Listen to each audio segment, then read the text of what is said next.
Now that I've had the opportunity to peek behind the curtain and understand how the three-tier system actually works because of the Prideful Goat, I have a very real fear that the best whiskey you would have ever tried will never make it into your glass because the system is broken. Consumers are often shocked when they find out about the hurdles producers face trying to get their whiskey to the market. If you want to peek behind the curtain and red pill yourself, then stick around.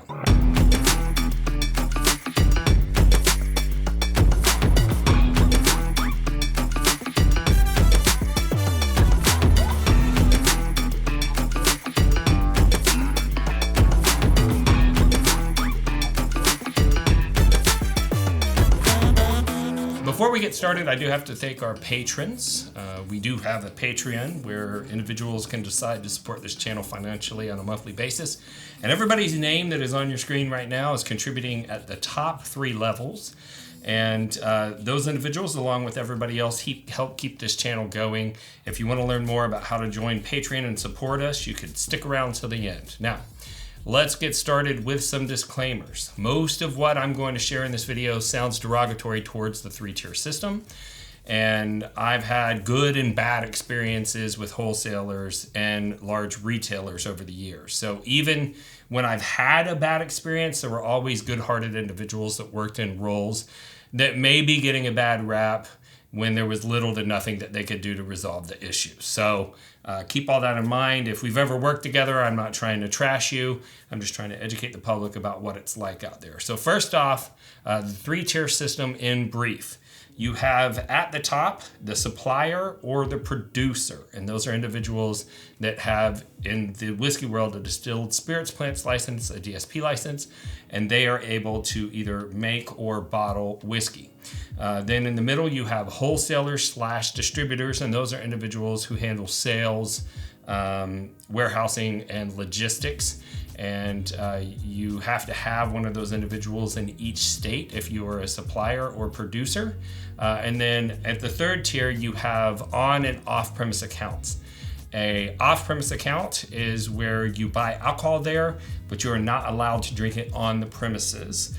And then an on-premise account would be like a bar or a restaurant. So off-premise is usually a retail store. Bars and restaurants are on-premise. You buy the alcohol and you consume it there, and you're typically not allowed to leave with it, with obvious exceptions.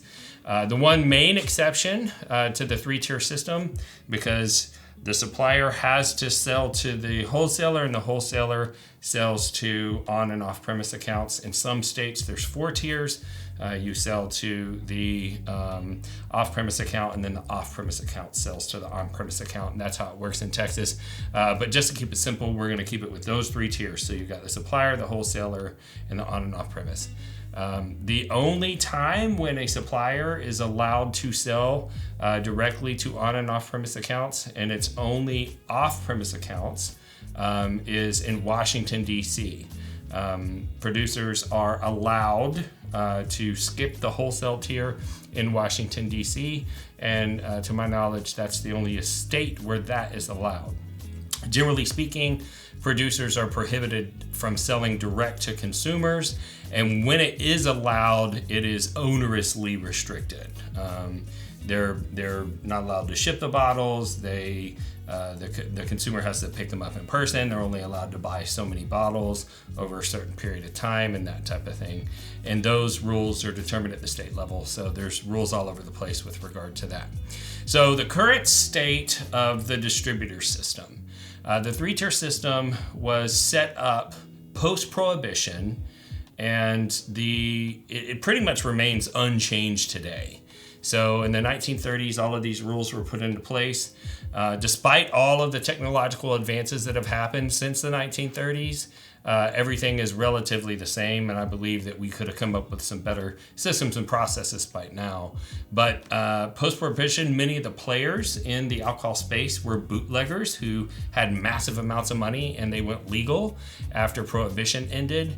And it's my opinion that these unscrupulous individuals with so much wealth were able to influence the system to set it up in such a way that it would protect their financial, economic prospects in the future, and didn't really focus on what would be good for consumers and new businesses.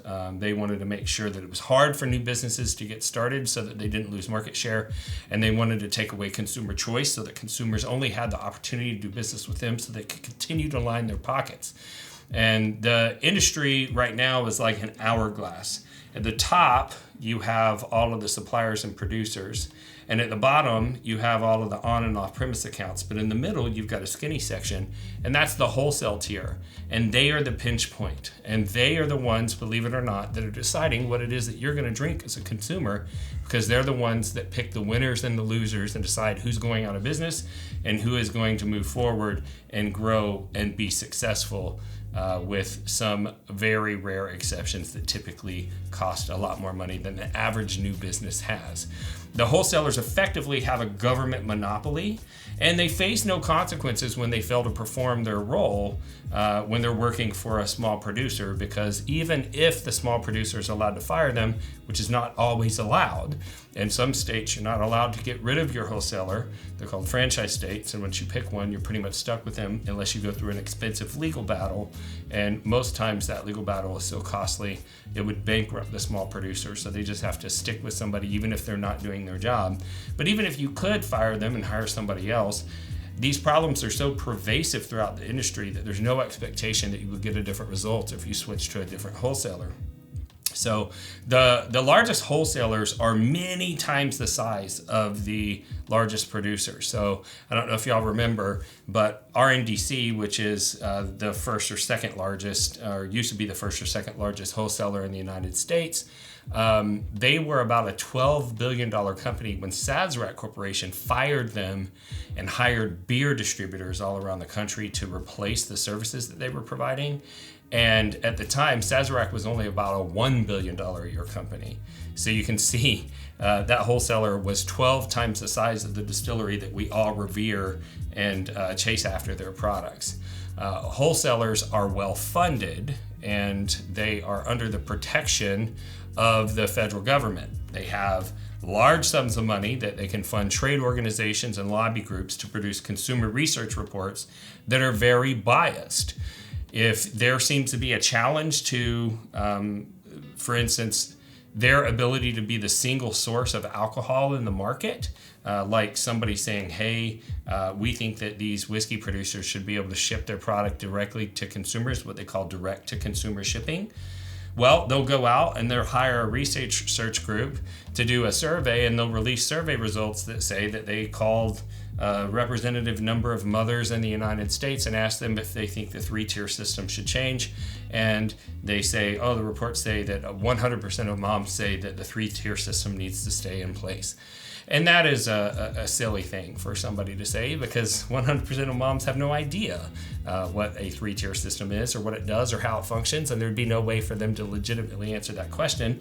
And it would be very easy for the researcher to phrase the question in such a way that the mom felt like she was going to be a bad mother and expose her child to danger if she didn't answer the question in a particular way. And I believe that's probably how they got that research result. But they have the money to do that type of thing. And they do it anytime they think that there is a potential legislative change that they view as potentially damaging to their future economic prospects. This is why, despite abundant evidence that consumers want more choice, producers want cheaper distribution options, and that technology has evolved to a place that would make it all reasonable and safe, and the governments could collect all of their taxes, there still hasn't really been much change, because the wholesalers are strong, they're powerful, they have a lobby and money, and they make sure that there is no change in the system. Welcome back to Pretentious Whiskey Reviews. Today, we're evaluating the 1982 Pappy Van Winkle. Ooh, I'm detecting a hint of Bolivian virgin tears and West Indian grasses. Y'all, you don't need all that crap. All you need is an American whiskey aroma kit from bourbonrolltalk.com. Developing your palate is a learned skill. Over time, you can train your taste buds without being a douchebag. Get yours today at bourbonrolltalk.com. I'm also getting Indian nutmeg.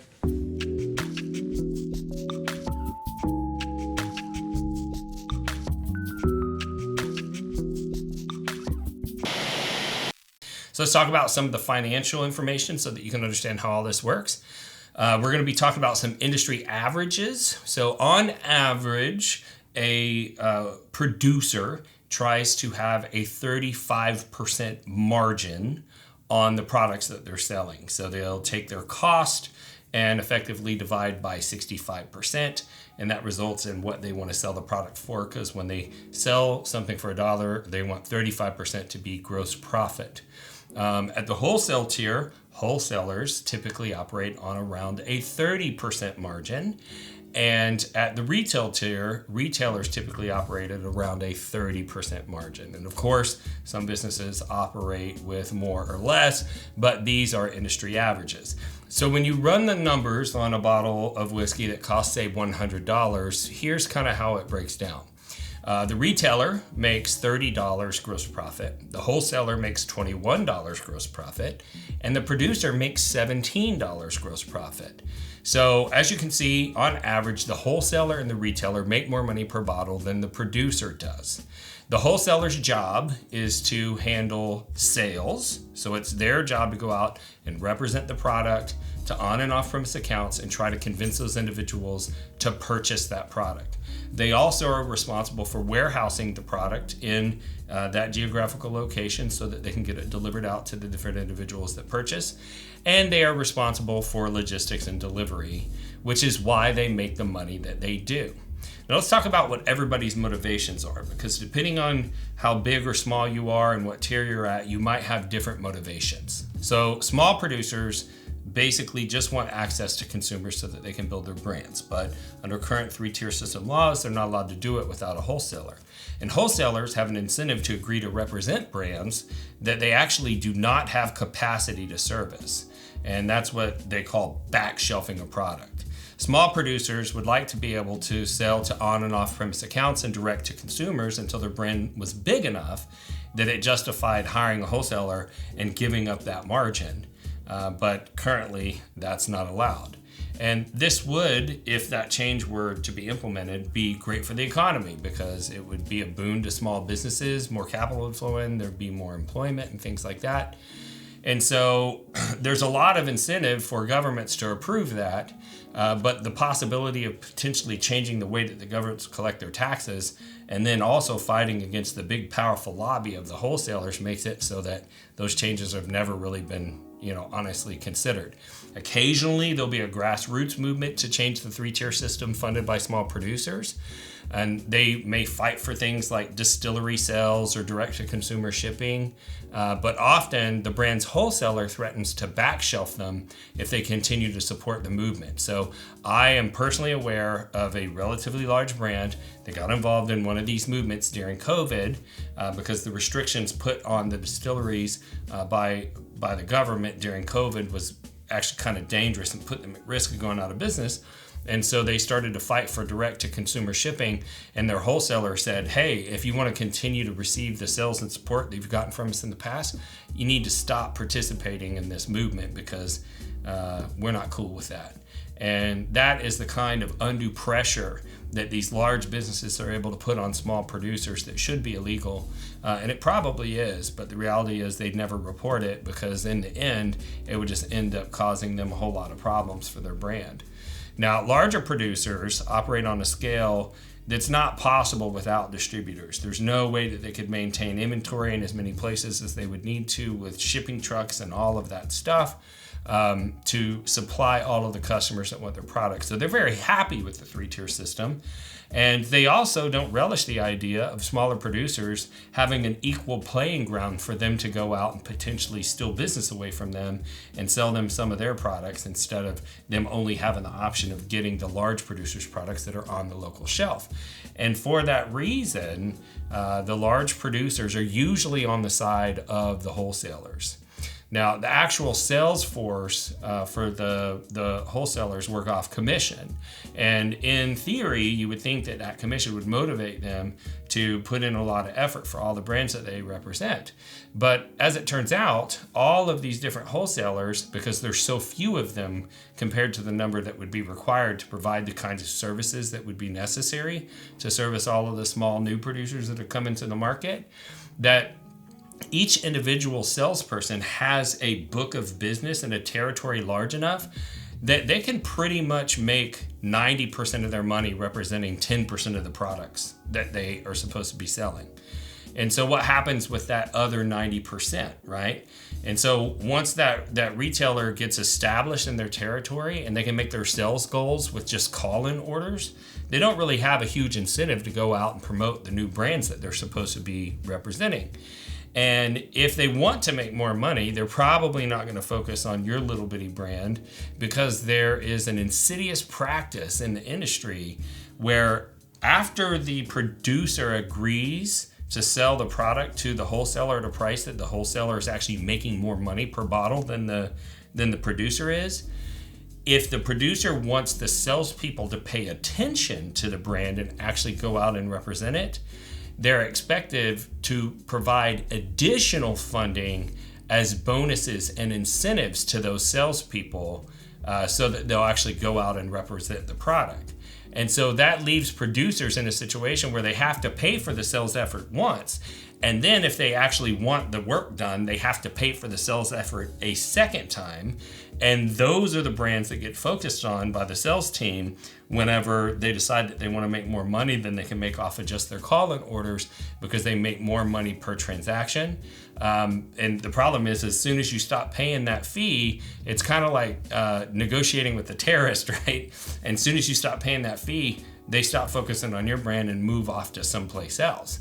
And that creates problems for small producers, because if you pay the money to get the salespeople to go out and get you shelf space, that doesn't necessarily mean that you're going to get a reorder, even if the product sells well, because that store is being pressured to buy another new product that producer paid a sales bonus for that month of representation, and there's not enough space. And so your product sells out, now there's space on the shelf, and the salesperson, instead of going, hey, why don't you reorder this small producer's product, they go, hey, I've got this shiny new nickel I'd like for you to pay attention to. So the solution for a small producer, or one of the solutions, is to give an exclusive to a really large retailer. Okay, so sometimes what will happen is a large retailer will have a special relationship with the wholesaler who actually doesn't do sales. They just do, it's like a pass-through. And so you can go to a really large retailer and say, hey, here's the SRP of my product. If you have somebody special in the wholesale tier that we can pass this through to make it legal, you'll be able to buy it at a much lower price than would otherwise be normal, and you get to keep all of that margin. And then that retail store will educate its sales staff to focus on selling that product because it has the highest profit margin.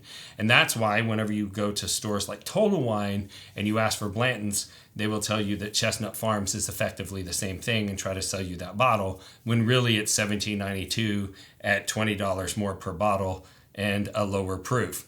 And so a lot of your experience as consumers when you go into these larger retail stores is affected by the way that the three-tier system works, because the retailer focuses on the brands that give them the highest profit margin. But let's say that you don't want to, have this special relationship and give a really large retailer a exclusive relationship for your brand, and you want to grow organically across all of the potential retailers that are in that market. You may have to hire your own salespeople at the expense of your production company to supplement the efforts of the wholesale reps who are not doing the job that they are supposed to be paid for to do. And let me say this, the wholesale reps have way too many brands. There is no possible way the wholesale reps could effectively do their jobs, because the overlords at those companies take on more brands than they could ever possibly represent, while at the same time gatekeeping the opportunity for other producers to find other paths to market. They want to maintain that monopoly, but they don't want to do the work, and they don't want to hire enough salespeople to actually do the work. And even if they did, there probably isn't enough shelf space in liquor stores or at bars. So the problem with hiring your own sales rep is that it's very expensive. Sales reps want to get paid. They want a base salary. They can't be everywhere all the time, so you have to pay a lot of travel expenses. You have to pay for hotel and airfare and all of these things. And then they get bonuses whenever they perform at their job. And most companies don't have the kind of money to pay for that after they've given up so much margin to the wholesale tier to get that very same job done. And so if you're a smaller company and you can't afford a wholesale rep and your wholesaler isn't doing the sales job for you, your other option is to hire a business entity called a broker, which is effectively kind of like a timeshare version of a sales force. And so a broker will have a number of sales reps that work in a particular area, and you get fractional ownership of them. So they're representing multiple brands. So they're kind of just doing the sales portion that should have been done by the wholesaler. And not only is that very expensive, so last time I looked into it, it was going to raise the bottle price for about 25% for the consumers. But it's a profession that should probably not exist if the 3-tier system wasn't broken, because you're already paying somebody to do that job. So paying somebody else to do the job and then not getting a discount from the wholesaler because they didn't do the sales, it's insane, and it wouldn't work in any other industry. Now, you may be thinking, hey, I've seen some new brands hit the market and they took off like wildfire. And, why don't all the brands do that? And that might be because, not because it's the best product on the market or even the best price, but because they were so well funded. And there have been some pretty famous examples in the last few years of large spirits companies coming into the market, taking over market share, and then selling at a huge multiple to one of the large conglomerates. And it turns out that they were purposefully operating at a loss. And so when you go into a market, everybody who's supposed to represent your product wants to know what your A&P budget is. That stands for advertising, marketing, and promotion. And if you have a large enough A&P budget, you are the hot girl at the party. Everybody wants to sit down and talk with you because they know that they're going to have a real easy time selling your product, and they know that you're just going to keep pumping money into their pockets.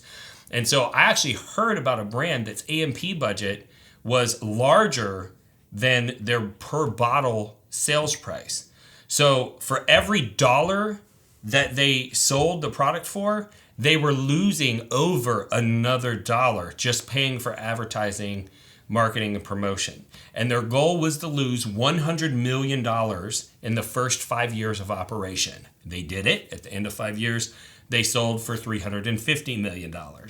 The person that financed that understood how this market works and understood that if you want to get in and you want to be successful in this market, you just have to have massive amounts of cash. So for any small producer with little to no A&P budget, it is a struggle just to get attention for your brand.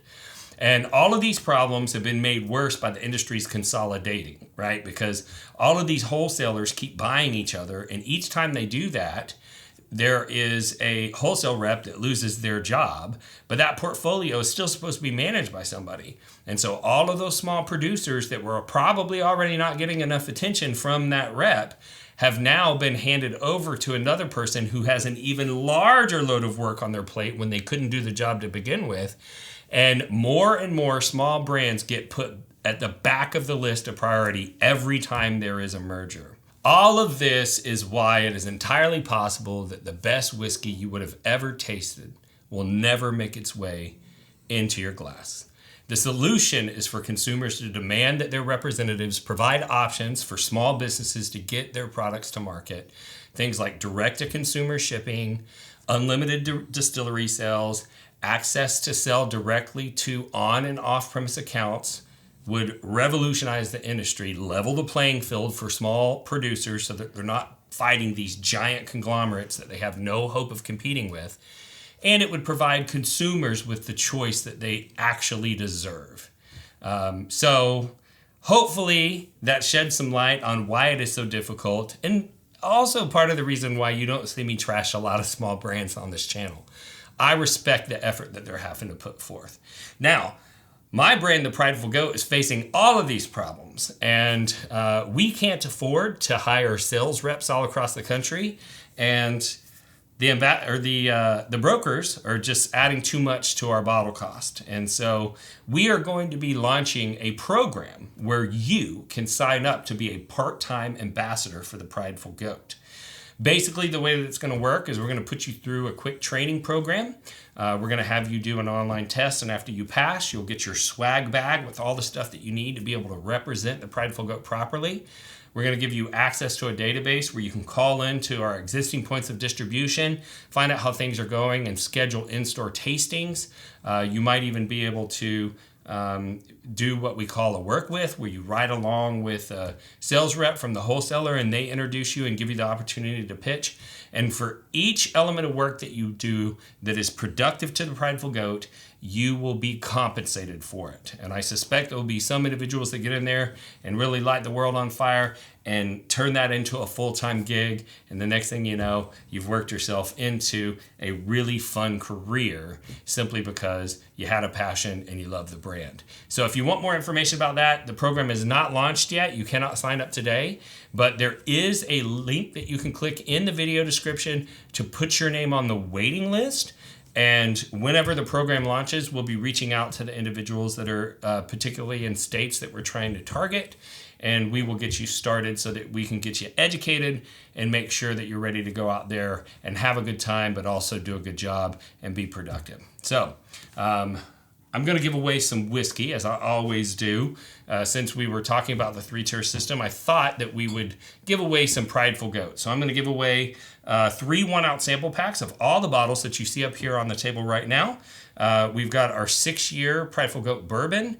We have our 6-year Prideful Goat Rye, our 8-year Prideful Goat Rye, our rum finish rye, our 15-year bourbon, which has been sold out for the last 2 years, and our single barrel 8-year. We only did one 8-year single barrel, and we're going to give out a sample of that as well. All you have to do to enter this free giveaway is like this video, subscribe to the channel, ring the bell to be notified of future content and future giveaways, and fill out the web form in the video description. We will get your basic contact information, run a randomizer, post it publicly online, reach out to the winners, and get your shipping details and send your bottles out to you absolutely for free. If you want to support this channel because you like this content, we want to let you know we do have a Patreon, as we mentioned earlier. There are a lot of member benefits to joining Patreon, including bonus content, special offers, distillery takeovers, barrel picks, in-person meetups, monthly virtual bottle shares, discounts on merchandise, and the satisfaction of knowing that you support the channel and its mission. And we do have membership levels for all budgets.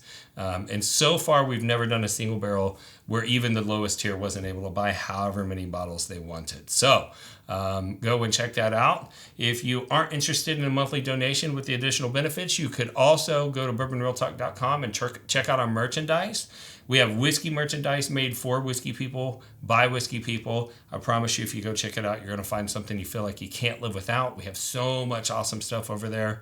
And then also, my real estate company has subsidized this channel since its inception, and you could consider hiring me as your residential real estate agent in the Dallas or Houston metro areas.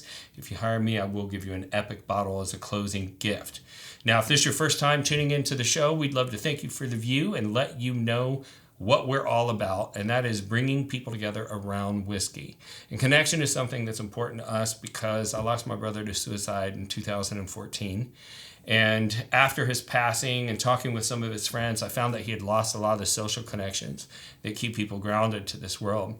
And at the same time, as I got more involved in the whiskey world, I saw how whiskey had this magic ability to create those kinds of connections among strangers. And I thought, maybe if I can get you connected to whiskey, the whiskey will do the rest of the job and get you connected to others. So we started this channel, and we also started Bourbon Real Talk Community, which is a free Facebook-based whiskey enthusiast forum that doesn't allow any troll behavior. There's no negativity or hate being spewed in there. We knew we needed to do that because we researched what other, community opportunities were available online, and we did see a lot of whiskey trolls, and we saw a lot of hate. And so we made an environment that doesn't have that. But not only did the trolls teach us that we needed to create a good space for people to connect, but they also taught us that if they're able to hate people online, hate strangers online, we're able to love strangers online. And that's why we end every episode the same way, and that's this. If you woke up this morning and you're unsure whether or not anyone loved you, just know that I love you. And I'll see you next time on Bourbon Real Talk.